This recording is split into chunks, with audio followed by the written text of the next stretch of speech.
Warning: this episode contains details that some listeners may find disturbing.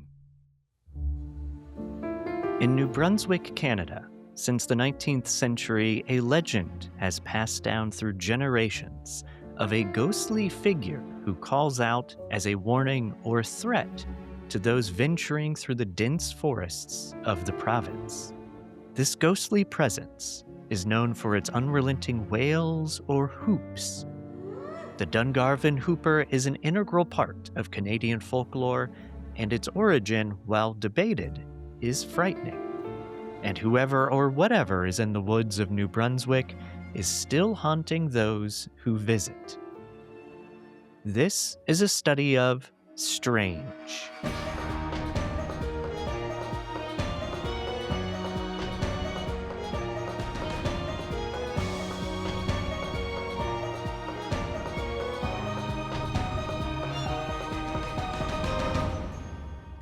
Welcome back. I am your host, Michael May. There are many versions of the story of the Dungarvon Whooper.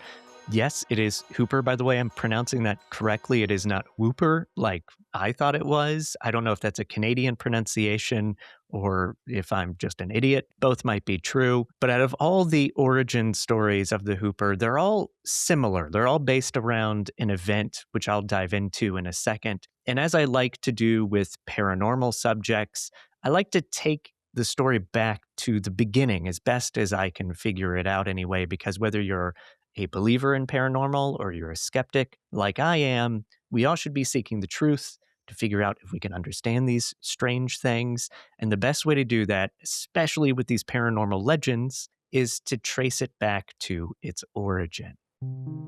New Brunswick is on the eastern coast of Canada, and the area of this legend is based around the Dungarvon River, an area that is still, to this day, very much like it was in the 19th century when the legend of the Whooper allegedly began, meaning it's mostly untouched by modern man. Think thick forests, flowing rivers, wildlife, and historically the region was home to the logging industry.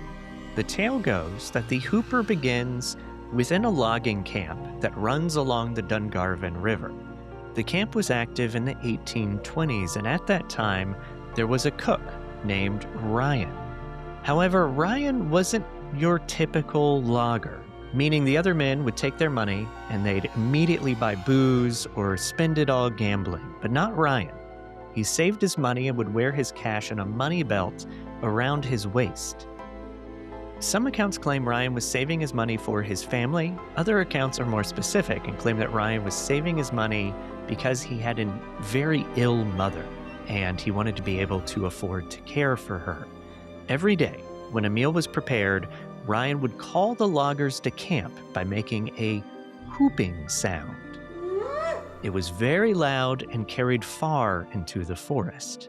This whoop was a daily occurrence happening at every mealtime. So one day when the loggers are off, they began to wonder why they didn't hear a whoop at dinner time.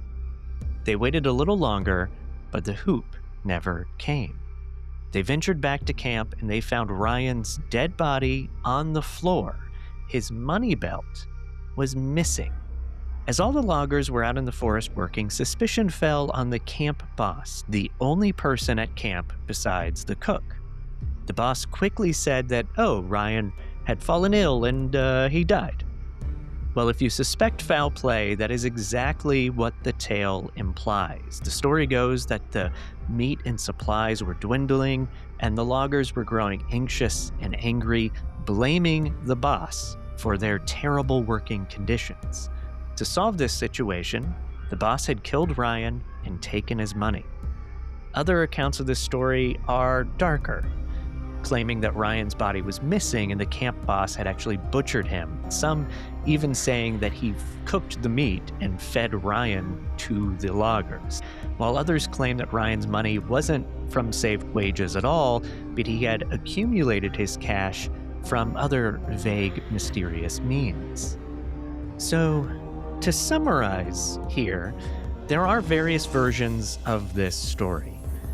They all, however, include the cook of this camp. Sometimes he's named Ryan Garvin, and he's killed by either a boss or a group of people, always for his money. Now, while there are a lot of versions of that story, what happened next is very consistent. The night of Ryan's death, the loggers were sleeping when they were woken up by a very familiar sound, Ryan's whoop. But the sound seemed different, evil or supernatural, and it wouldn't stop. The sound of hoops and moans and yells continued until the loggers were driven mad, and they had to leave, claiming that the area had been cursed. And now the legend continues that if you're in that area, near the Dungarvon River, you can still hear the hoops and cries of that camp cook, Ryan. Many witnesses since the 1820s up to this very day claim that they can hear Ryan's hoops in the night. But is this tale real? Well, like most stories of ghosts, it's likely a combination of many things. And it's important to note that this story does not appear in any contemporary 19th century records. Instead, the earliest documentable events, documentable? I hope that's a word. Please tell me, ladies and gentlemen, that that's a word. The earliest documentable events tied to the Whooper begin in 1869, not the 1820s, shortly after the catastrophic Saxby Gale, which is a hurricane that struck the area with winds exceeding 100 miles per hour. It left widespread destruction. It flooded ports and neighborhoods, destroyed bridges in the area, and much more. So following this storm, strange whooping screams were reported. A man named George Scott claimed to encounter a two-legged creature that made the sounds and chased him away from caves near Clearwater Brook. The hoops continued to frighten loggers, campers, and hunters until 1874, when severe spring rains flooded these caves. And that's when the sounds just seemed to stop. Later, when the floodwaters subsided and locals were able to investigate the caves, they found evidence of human habitation, like fire ashes, animal bones, and some clothes. However, this tale is hard to confirm with no existing evidence, at least that I can find. Listeners, if you have any specific evidence from the time, email me, astudyofstrange@gmail.com. But I can't find anything contemporary making these claims of finding human habitation in those caves, which makes it more legend than fact. However, the mystery resurfaced in a more concrete form in 1895, when New Brunswick journalist Frank Christine and visiting American reporter Frederick Erland went on a fishing trip, and they encountered a real, living explanation while traveling through the Dungarvon region. Erland, while he was primarily a political reporter, published an account in Forest and Stream magazine under the title The Lost Man. In this article, he talks about the trip he took into the forests of New Brunswick and regales readers about a strange photograph he took, which brought back a memory of one of the men in the photograph, an odd hermit-type man who visited his camp one night. Here's a quote from the article. "In looking over a collection of photographs taken last summer while on a New Brunswick fishing trip, I have come upon one that revives queer memories. The thing happened in a corner of the wide, little-known wilderness which forms the larger part of the province of New Brunswick. In the next part of the article, he discusses whereabout his group is traveling, who's in the group, who's with them, who has gone ahead, things of that nature. And then he continues. It was a wilderness so little disturbed that we knew the pedigree of every footprint we saw. When we crossed the Dungarvon on the afternoon of the second day out, the team went ahead while the three fishermen caught a few trout. Beyond, across the St. John waters on the west, stretched the grim and unmapped wilderness, while to the east the settlements on the intercolonial railway were nearly 100 miles away. The day died slowly, as it always does in latitude 47 early in July. It was nearly 9 o'clock before it got too dark to see to read. An argument as to whether it was yet too dark to see to shoot was settled by Ristine, New Brunswick's medal-winning rifleman, who fired at a distant stub and hit it. As the Teamsters wished to start back early in the morning, we turned in as soon as it was dark, occupying the long deserted bunks of the lumbermen of other days. The fire outside flickered and fizzed. In 2 minutes after I lay down, I was asleep. To clarify here, the group was camping at an abandoned logging site. So there was a pre-built cabin and some empty bunks that they were taking advantage of.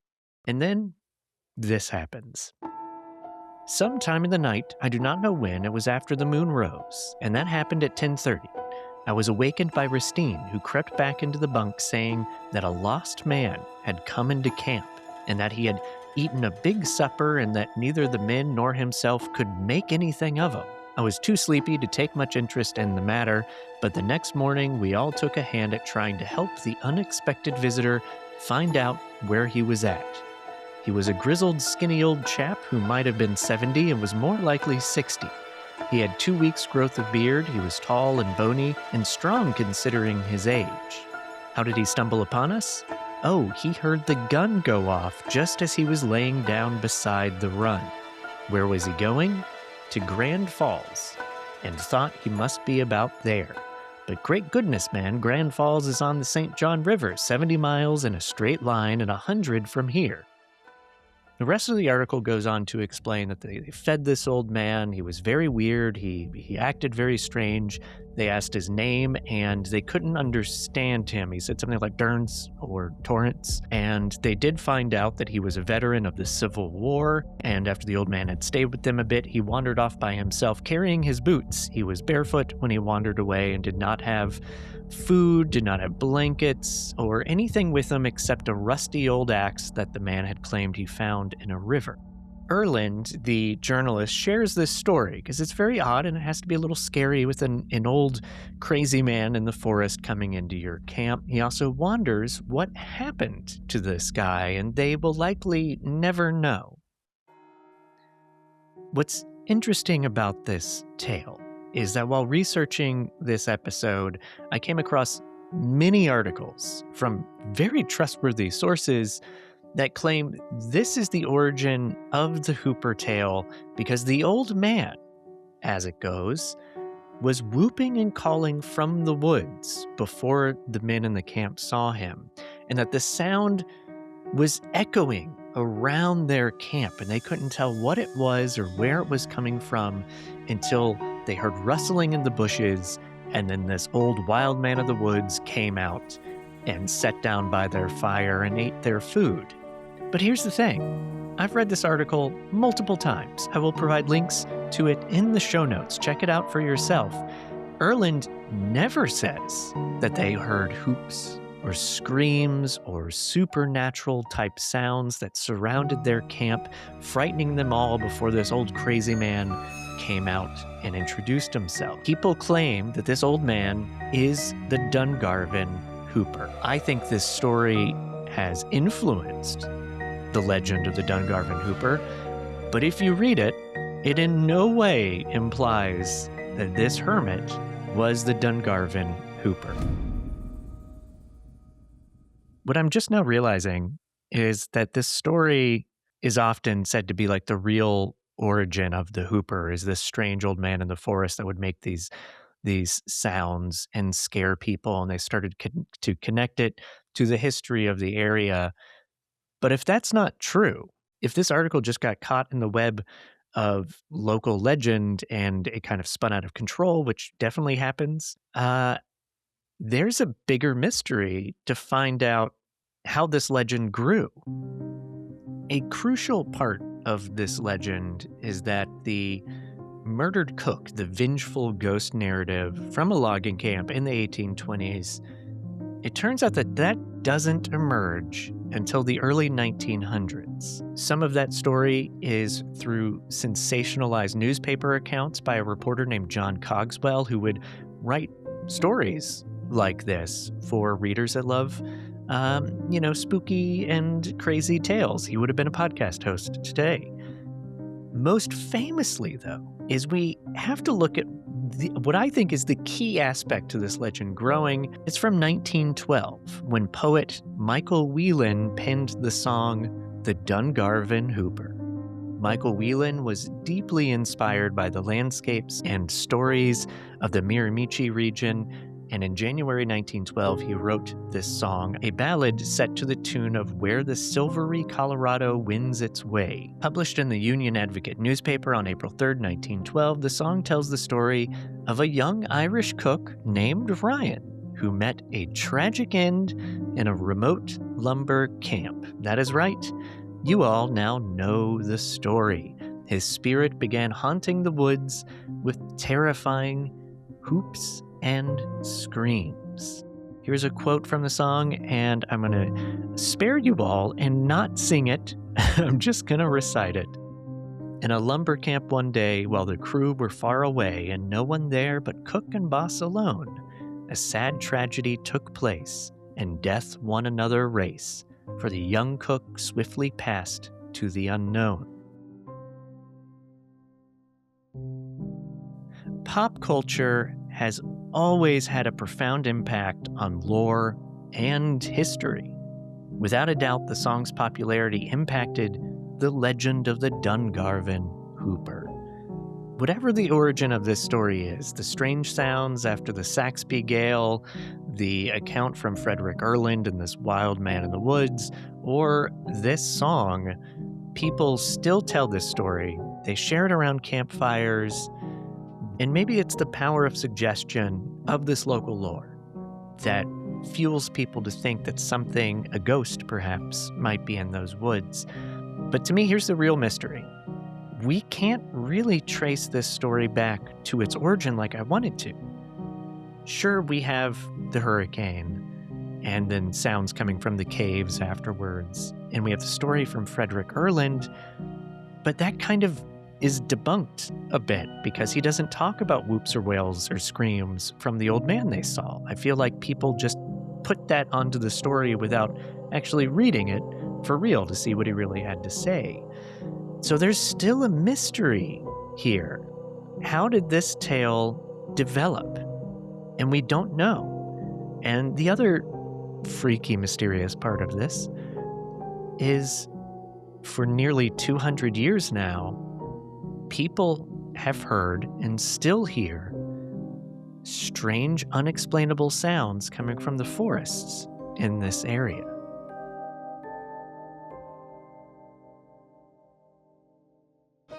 Thank you for listening to A Study of Strange. Help us keep the lantern lit by subscribing to our Substack. Just head to the support tab on our website, astudyofstrange.com. There you will find additional content and early episodes. Until next time, stay curious and stay strange.